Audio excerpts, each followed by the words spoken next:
Cet enchaînement d'exercices en complément des gammes basiques a pour objectif d'augmenter vos capacités musculaires, que ce soit en termes d'amplitude, de force ou d'endurance.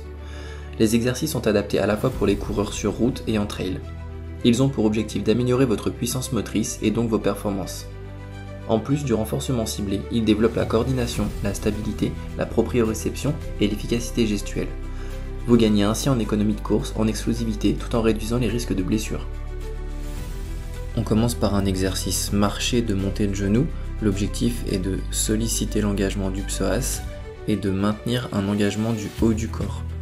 Vous cherchez à grandir vos épaules vers le haut et vers l'avant, maintenir la sangle abdominale forte. Vous êtes en appui sur vos pointes de pied et vous cherchez à monter le genou au-dessus de l'horizontale. Conservez le regard loin et cherchez à être le plus équilibré possible sur toute la phase du mouvement. On continue avec un exercice marché de fente avant. L'objectif est de recruter l'ensemble des chaînes musculaires motrices. Engagez la sangle abdominale pour la stabilité du bassin. Projetez le corps légèrement vers l'avant, les pieds posent à plat. Cherchez l'extension de hanche, amortir sur la phase d'appui. L'axe des épaules reste parallèle à l'axe du bassin, le regard est loin devant, le corps tonique et cherchez une belle phase de propulsion. Vous devez être stable sur vos appuis et puissant sur les foulées.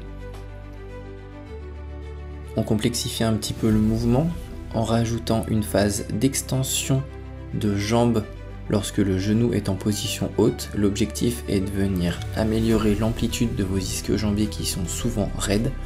Vous devez être très tonique sur la sangle abdominale pour maintenir la stabilité, mais aussi pour éviter la bascule vers l'arrière lors de l'extension. Regardez loin devant vous et essayez d'orienter vos épaules vers vos genoux et d'avoir toujours l'intention d'aller vers l'avant.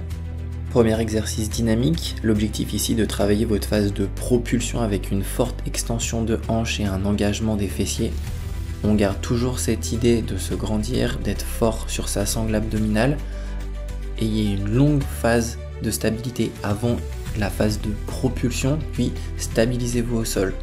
Vous prenez de l'élan avec les bras, vous gainez la sangle abdominale, vous poussez sur l'extension et vous amortissez.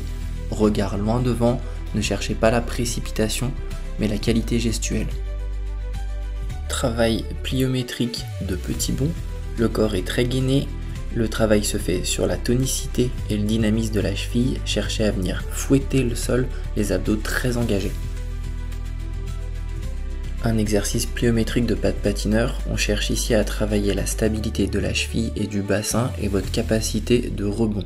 L'idée est de transférer votre centre de gravité d'un côté à l'autre, vous lancez les bras du côté où vous souhaitez aller, petit saut et phase de propulsion. Gardez les abdos très engagés, regard loin et forcez sur la phase de propulsion. Un nouvel exercice de rebond, mais cette fois sur une seule jambe pour travailler la stabilité de la cheville, l'endurance musculaire du mollet. Cherchez à garder les épaules au-dessus du point de contact, engagez fort les abdominaux. Un exercice un petit peu plus complexe et violent, soyez très attentif à l'engagement de vos abdominaux et à votre posture. L'idée est de faire un triple bond avec une dernière poussée très dynamique pour monter vos genoux le plus haut possible. Rebondissez et poussez fort vers le haut, soyez très gainé lors de la descente des genoux vers le sol. On termine par un exercice technique de puissance de propulsion. L'idée va être de pousser vos genoux le plus haut possible et d'avoir une longue phase de propulsion avec le talon qui projette vers l'arrière. Soyez très tonique sur la phase d'appui et sur votre tenue du centre du corps.